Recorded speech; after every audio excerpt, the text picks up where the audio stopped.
今天还有一件高兴的事情，我遇到了久违的一个患者，蒋丽女士。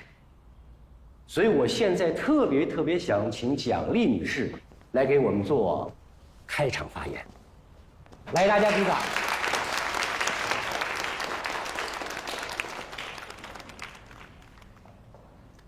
首先，我要感谢任教授给了我第2次生命。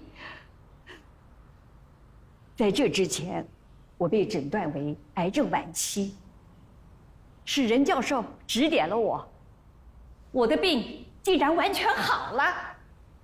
现在的我是一生中最好的时光。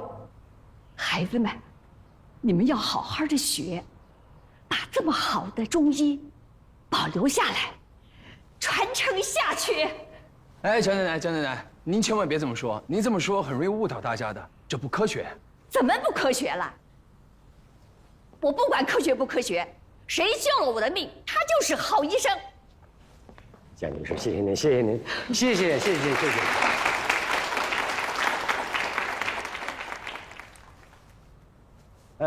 在座的有可能不知道，刚才提问的那位同学叫彭实验，他是一位西医的医生，在我们中医班里边当班长。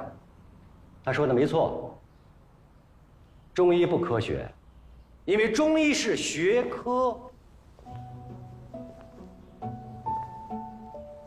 我不知道小鹏看没看过一个科学哲学家叫波布尔，他写了一本书叫《客观世界》，也许其他同学看过啊。他在这本书里边提到了3个世界和相互之间的关系。他认为可被证伪性才是科学。要知道之前有地心说、日心说，在当时都是科学。科学是引领人们一步一步接近真实的过程，它是可以测量的，可以计算的。但是同学们有没有想过啊，小朋友，音乐、绘画怎么科学的计量？疾病的痛苦怎么度量？火箭都上天了，那么女人心怎么揣测？所以我们这个世界，它分很多种象性，有主观的，有客观的，不能把主观当成唯一世界，也不能把客观作为唯一的标准。那就像我们人，它分2部分或者是3部分来组成。那么有一部分就是身，大家都知道身体的身。西医在身这个问题上进步非常快。你比如说数据、细菌、影像，成绩突出。那么除了身，我们还有心。衡量一个人的健康，我们是从身心2个层面衡量。身形要矫健，身心要平稳。那么除了这2个，我认为还有一种叫性、灵性，就是我们的思想要有更高的追求。刚才大家都听到蒋奶奶说了，她从身的角度病入膏肓了，西医可能无法有效治疗。但是如果没有中医的话，他可能是在被判死刑的过程当中痛苦的离世。幸好有中医呀，我让他去求神拜佛，管用吗？我在这里不谈鬼神，我只是希望在蒋女士生命的最后阶段，如果能够见天地，见众生，最终见的是自己，那么总比在痛苦当中要活得快活。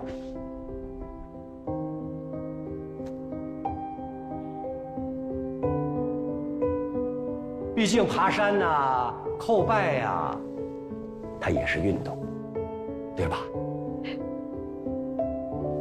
总比躺着强，因为动，它就生阳，生阳就有活力，为江南人。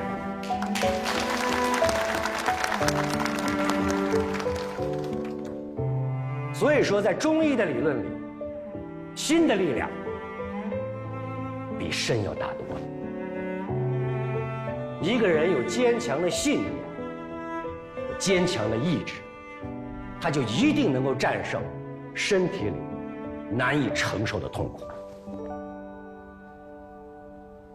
我打个比方，小鹏，我说外边有一辆汽车，我给你1万块钱，你把车抬起来。您别逗了，我可没那本事。给100了100万，那我试试。彭仁，100万，你抬不起来，我可吊打你啊！而我就算使出吃奶的劲儿，我也不行。世燕，如果在车底下的是你自己的孩子呢？我可以，认识我真的可以。母亲可以，母亲真的可以，大家随便上网去搜一下，很多母亲都会做到。它能超出你对人的认知。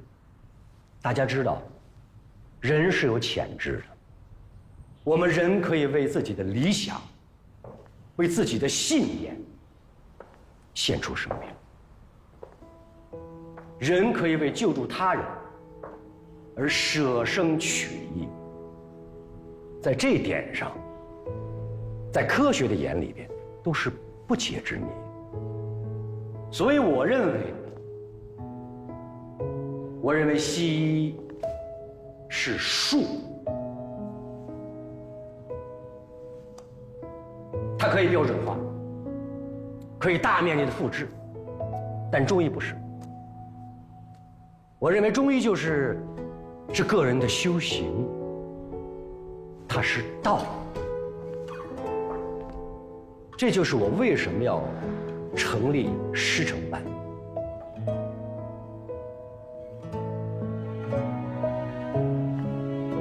成立师承班，以师傅带徒弟的形式，在这里边能够找到和我同频共振的人，只有这样才能把道真正的传下去。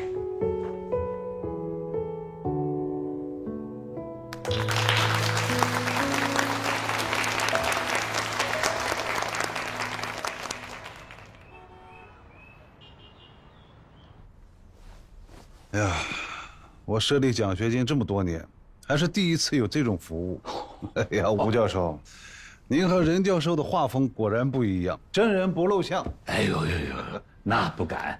我师兄那才是真的高人啊，周围都是一批大神仙。我呢，能力有限，不过帮你解决啊这个运动过度啊肌肉酸胀的问题呢，还是有点办法的。说实话，这儿的足疗不错，你一试就知道了。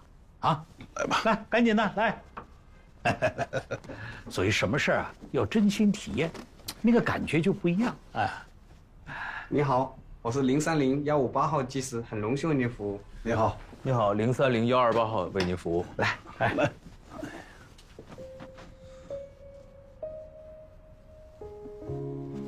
吴校长，你怎么在这儿啊？今天不是新师承班开课吗？这不是有个客人吗？一会儿我就过去。吴教授，您认识这？郑总，跟你介绍一下，赵立全，我们中医药大学的高材生学霸。小赵，这是在我们学校设立奖学金的这个郑总，你读书的奖学金就是郑总赞助的。谢谢您，郑总。我们之前也见过。哦，是在学校给您发奖的时候吗？还有一次是去您庄园采艾。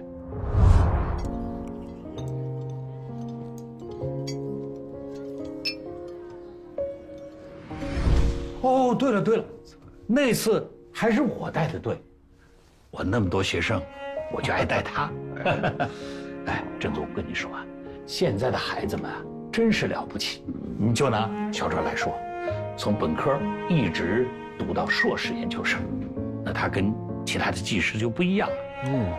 他是真正的把教学落实到生活的切实体验。哎，是，所以我今天特意把他介绍给你啊，让你体验一下什么叫做高水准的医疗服务。哎呀，那好啊，那我今天荣幸好好感受一下，必须要试一下。还愣着干嘛？赶紧！啊，好，来放下。哎，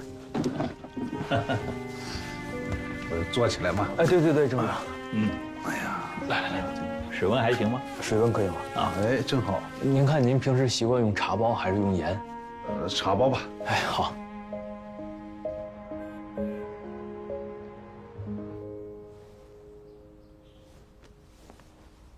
林师，您刚才提到术和道，提到标准化和非标准化，提到理性和感性，提到主观和客观，而医学是不断进步的科学，我们对人的认知也在不断的前进。但中医翻来覆去就是那几本书，《黄帝内经》《本草纲目》《伤寒论》，就连最近的一本经典，都快500年了吧？我们人进步到今天，跟500年前的还能一样吗？好，咱不说500年，就说80年代的人穿越到现在，大概也会被饿死，不会用手机啊，叫不到外卖，打不到车，所以为什么今天用药还要参照1、2千年前的方子呢？这不天方夜谭吗？小鹏是这样啊，你刚才说中医2000多年都没有改变，那么我想问你啊，科技是进步了，那么我们人类这2000多年有改变吗？当然啊，人类的寿命大大的延长，我们对大脑的开发，对基因序列的解读，早已经超出生死这个层级。我们人类对地球的掌控力也远远增加了。我反对任师，我不觉得这是一种进步。本来地球是一个完美的生态链闭环，自从人类站在了生物链的最顶端，所有的迫害都是人为的，是不可控的。所以一旦地球被人类掌控，你怎么样控制人类的欲望，又怎么样去阻止人类不去侵害其他的物种？事物都有它的一体两面性，你不能只承认 A 面却否认 B 面。古人可以凭肉眼观测到270光年外的星球，画得特别清楚，但现在不戴眼镜，字儿都看不清。你说这算是进步还是退步？手机都成为我们生活当中延伸出去的一个器官了。我们每个人每天出门，如果不带手机的话，简直就没法活了。科技是日新月异，但是有些东西，无论是2000年之前还是2000年之后，没有任何变化，那就是人的情感。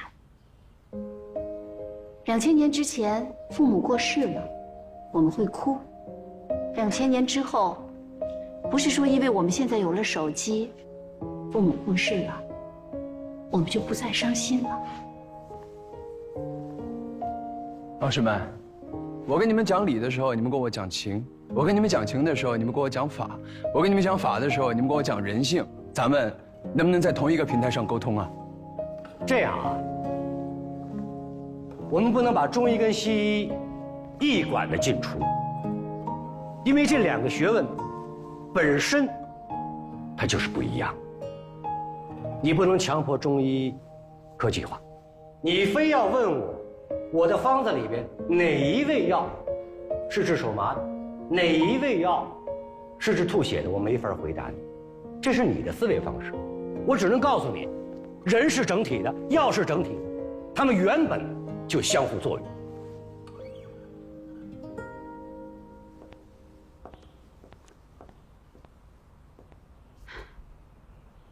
我非常相信任教授，因为这些年我们发现科学不能解决所有的问题。我所在的国外大城市有很多中医，也有很多自然疗法的医生。最有意思的是东方的哲学，包括运动方式，像瑜伽，我们很多人都是追捧。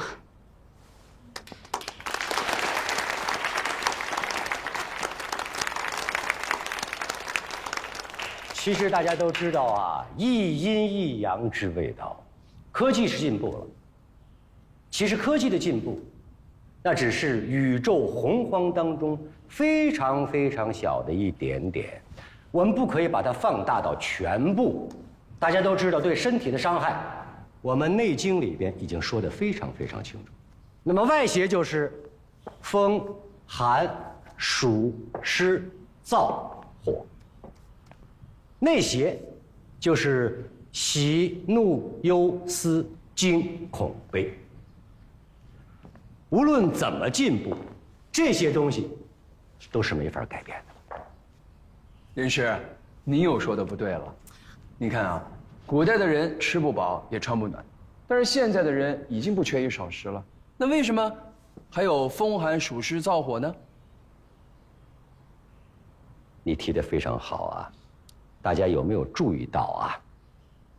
现在我们的年轻人，冬天穿的衣服很少，穿着短裤，吹着空调，喝着冷饮，这跟古人比起来，寒大多了。你看，我不理解啊，现在的年轻人他们的穿衣，冬天呀，露着脚踝，穿条裤子。全是洞，我看不明白，到底是美呀还是不美呀？这在古代当中，那就叫衣不蔽体。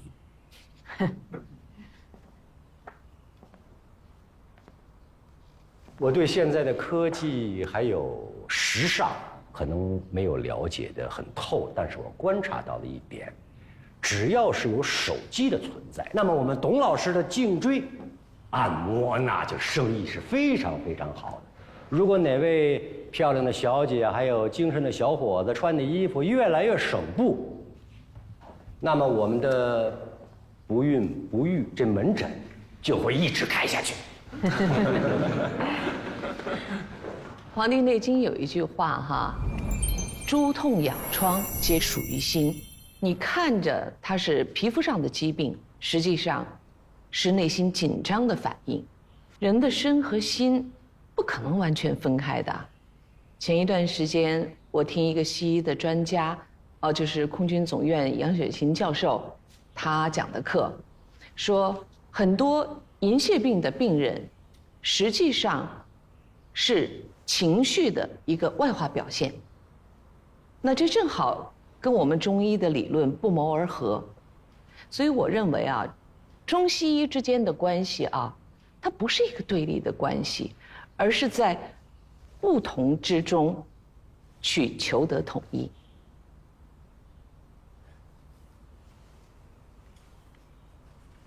宋老师说的对啊，我再给大家举个例子啊，我的办公室有2盆番茄，大家都不陌生。在我们不在的时候呢，它是硕果累累，但是后来我们看它长得非常好，想给它换一个好的环境的时候，它又奄奄一息了。我们再次放任它，让它去生长，又活过来了。所以我说，如果我们遇到急症，你比如说癌症，我是非常非常赞同开刀的。如果你不开刀的话，这个病就像是没有刹车的一个在高速路上急速奔跑的重卡，它会失控狂奔，最后的结果车毁人亡。那么我们给他开了刀，让这个病人留一段时间，之后我们再稍稍的给他一点外力作用，让他自身的修复。大家记住，中医西医不是治病的神，而是帮助病人走向健康之路的人。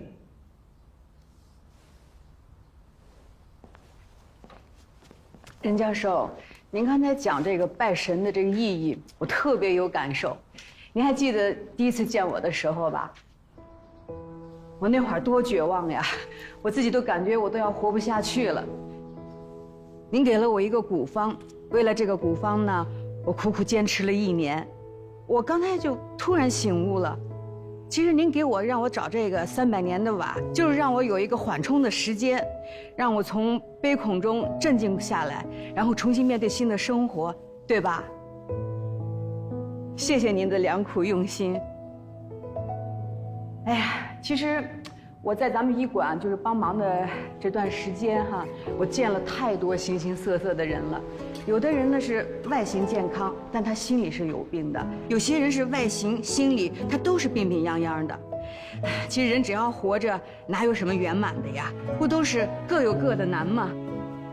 还有，你说世界上有那么多失去孩子的母亲，那他们不也得艰难地活下去吗？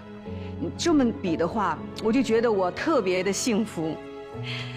任教授，谢谢您的慈悲，也谢谢您一路带我们娘俩走过来。我现在最大的感受就是，活着就是最大的意义。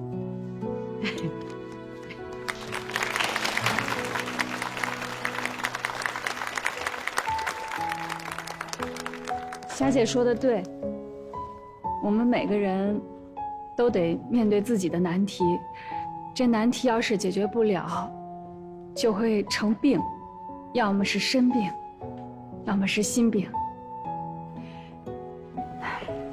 简溪，妈妈知道你以前是多爱自由的一个人，现在把你绑到这个轮椅上，确实很难受，但是你要答应妈妈，不能放弃。我相信，只要咱们娘俩在一起，就没有过不去的难关。这300年的娃找不着的，你都是妈妈最好的女儿。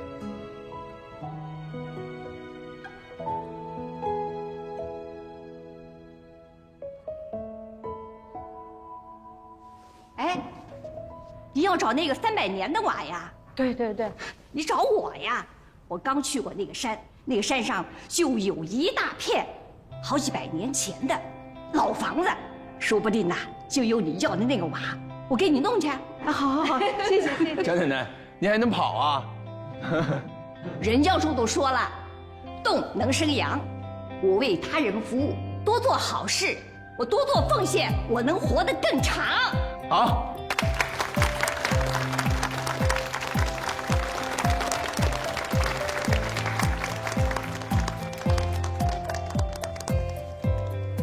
简溪啊，你看，今天在座的有老人，还有你的哥哥姐姐，叔叔阿姨，大家的目的只有一个，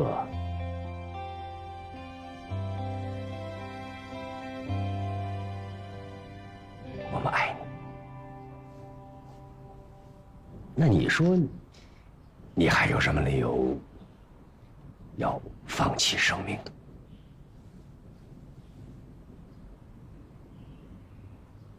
凡大义之病，必当安神定志，无欲无求。先发大慈恻隐之心，誓愿普救寒灵之苦。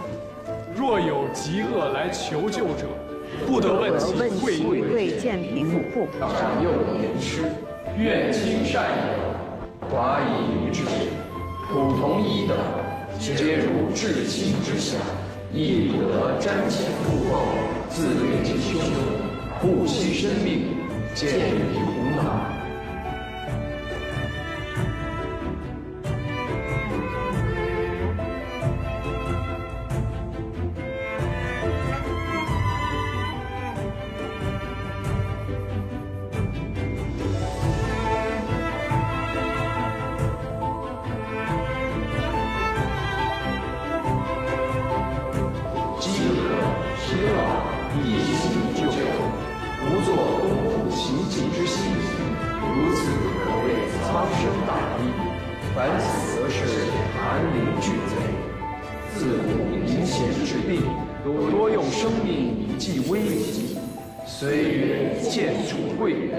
治于爱命，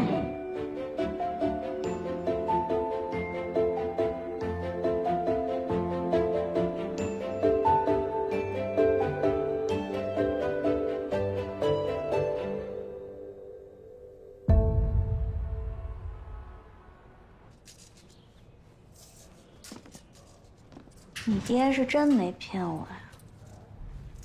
你没头没尾的，哪来这句话呀？你爹第一次来找我的时候，说自己有通天的本领，什么随神往来、心念一动、心想事成。我当时还将信将疑。不过今年啊，我看到我们这个新的师承班成立，我信了，我真信了呀。蒋奶奶说的对，你爹就是真神仙。切！我总算是瞧出来了，你跟你爹，你俩就是合不来。你们师徒俩，一个敢吹，一个敢信。我什么时候吹了？我说的是真话。我这辈子就没见过这么神奇的人，他说的话，他救的人，他全都实现了。他没实现的那些你不知道吧？他不愿意告诉你。没实现的？什么没实现？不告诉你。说呀！你守不住秘密。我能守住秘密？你爹让我守的秘密，我一个……我爸让你守什么秘密啊？我答应他了，我不能说。那我跟你说一个我爸的大秘密，我发现的，跟你换，你跟我爸秘密，换不换？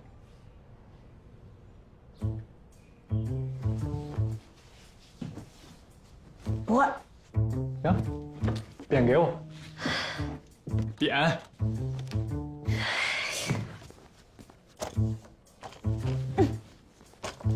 我爸有个女朋友，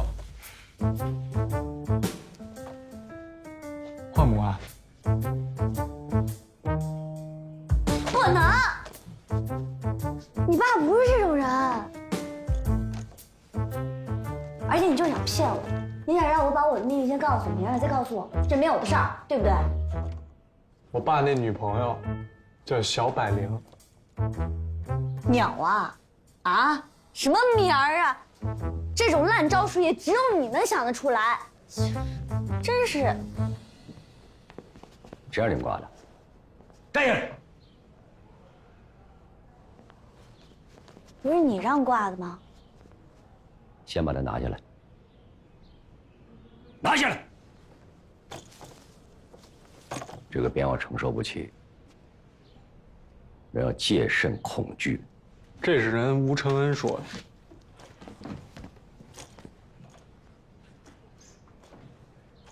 我治得了别人的病，改不了别人的命。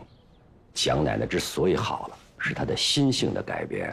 我把一个人的病治好了，第二天他会又回来，他永远在这个圈子里周而复始的转。朱长明就是这样。如果一个人要想从这个圈子里走出来，就要靠自己的意志和过去的习性拜拜，知道吗？我不收这个匾的原因，偷天功，偷别人的功。那你当时为什么要收我？我情商再低的话，我也不会拒绝，在我开业的时候，人家送我到我的贺礼。那这样，我把它放凳子后面，这样既不辜负老人家，又不让您心神不宁。那你就放那儿吧。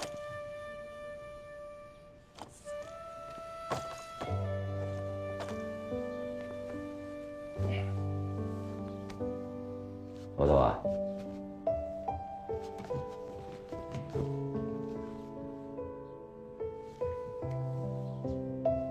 你的命我们都交你手里了，成与不成，全看你了。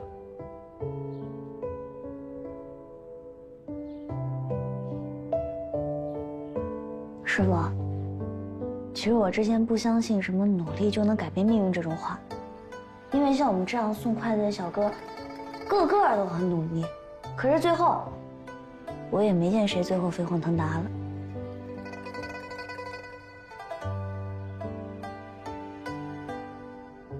但是我现在信了，真的信了，因为我看到祝霞姐、蒋奶奶、陈莹姐，她们都在改变自己的命运，努力，虽然说现在还是一手烂牌，但是他们都没有放弃，一直在坚持。所以我就觉得，我现在怎么说，起点这么高，也是个传承人。我应该也能行。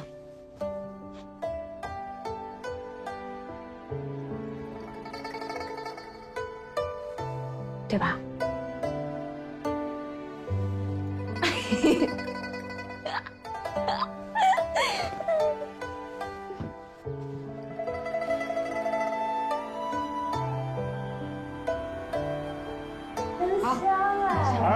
酒可是粮食的精华，都倒掉。今天咱们是双喜临门啊，对，多喝好多酒。爸，你哪里来的双喜啊？是啊，我的房子失而复得，此其一喜。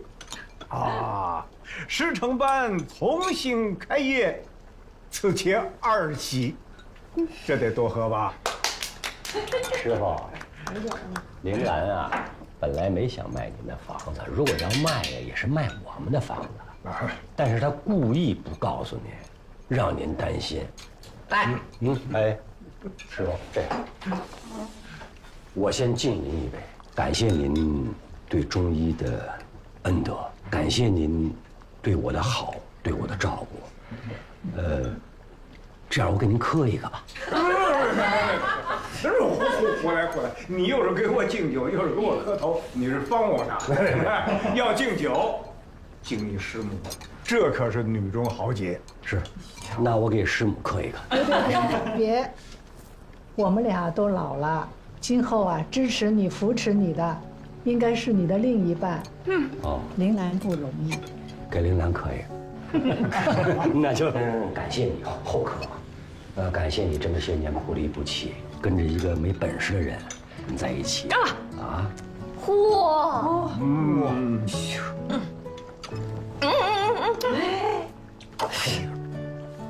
那陪一杯，陪一杯啊！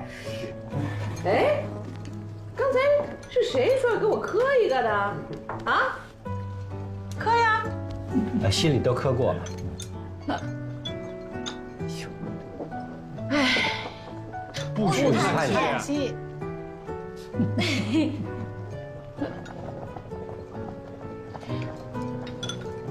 我每天在家里看着你啊，我心里这个气呀！你就说，我怎么就嫁了这么一个肩不能扛、手不能提、不往家刀钱，还净往外霍霍的丈夫呢？我命太苦了。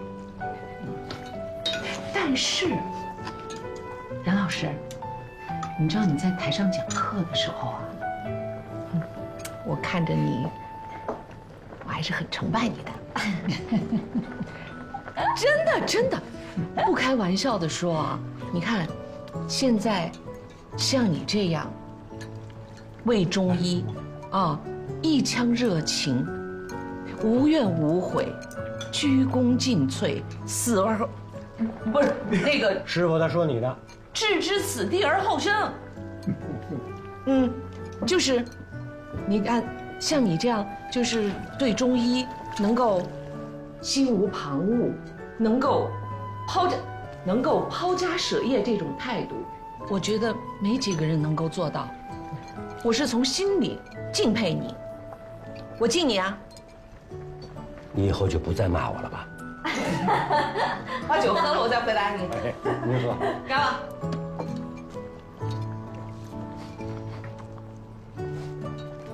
哎，爸，陪一杯，又陪一杯。哎呦，真是！我现在回答你啊，你以后啊，就别老在我面前杵着，你呢就站在那神坛上，你就好好讲课。我觉得这样呢，我们可以保持很平稳的夫妻关系。爸，他以后不骂你就敢骂我了？那能一样？儿子，我跟你说实话啊，其实我每次骂完你吧，心里都特别的愧疚，因为我觉得你就是上天给我派下来的一个天使。可是我每次骂完你爸，我老觉得没骂够。哎，你看看自己肚子里出来的和肚子外的就是不一样。哎，妈妈说的对，我敬你一杯。来来来来，我敬师傅。来，哎，师傅，除了爸爸以外，那个所有人都举杯。来来来，我少喝点啊。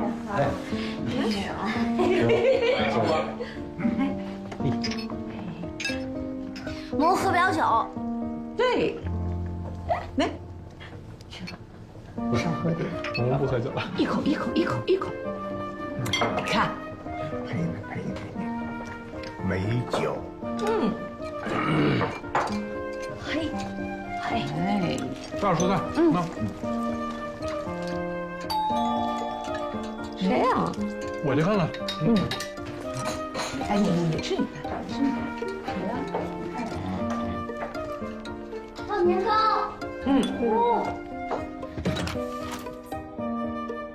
你们怎么来了？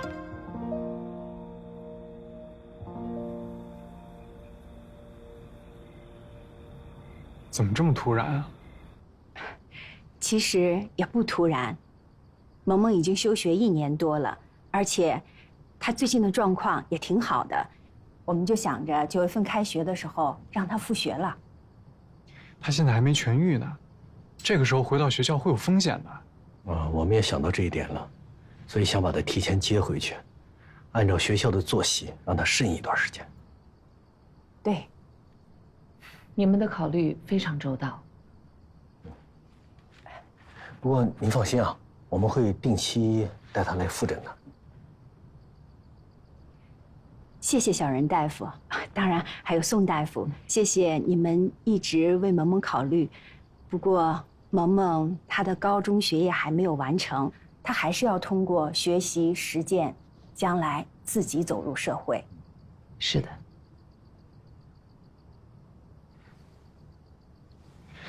萌萌，回去之后呢，好好吃饭，好好睡觉。我的手机24小时开机，你要有什么事儿，随时打给我，好吧？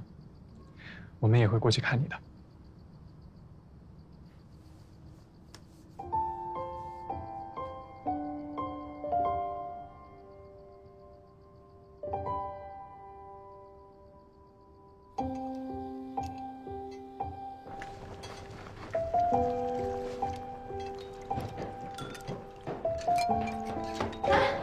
萌走了？他娃娃没拿？哎，先坐下吃饭，明天不是他娃娃没拿。明天再给他。不用，他会回来的。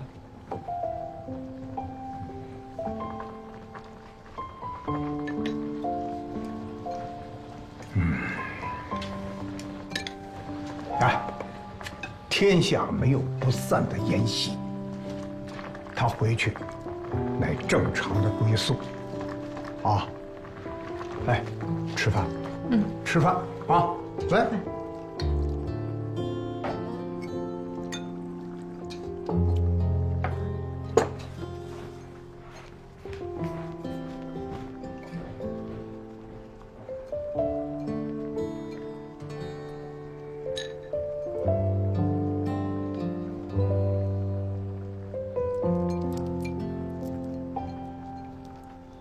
你别说，萌萌虽然平时也不说话，也没什么存在感，但是她一走吧，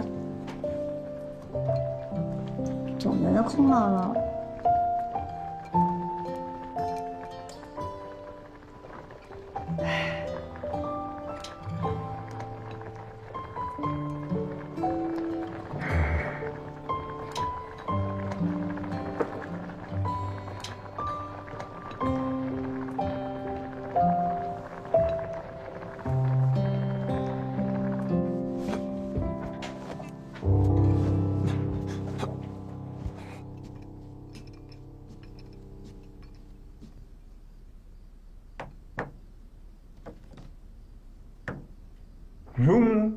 Ferris， 我不吃。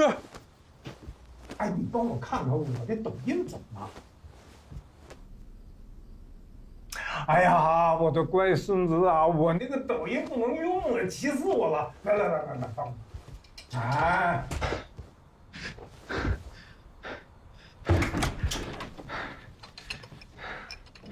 万善伺候，老奴贴心吧？哎呀，阿公，我都说了我不想吃东西。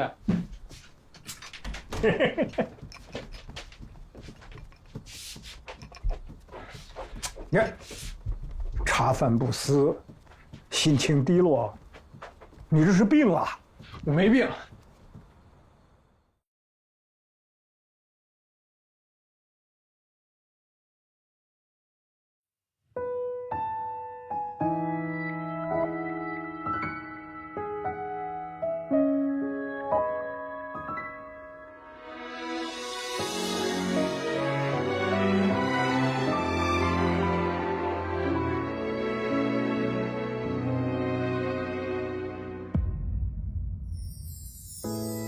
城市黄昏，让故事显得很有气氛。夕阳里的我们，这场青春越是在慢慢变得完整，思念在发生。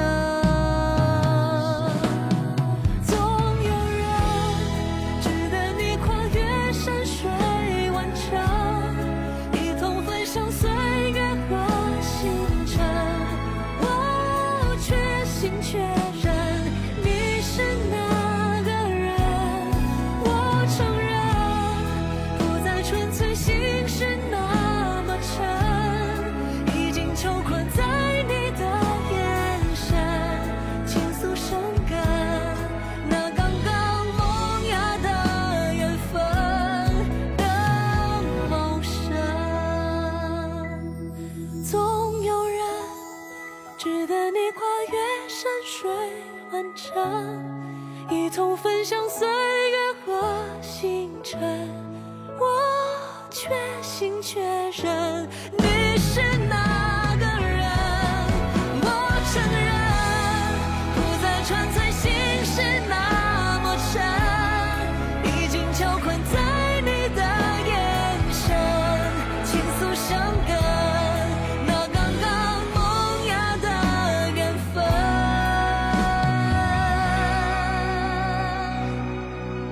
的谋生。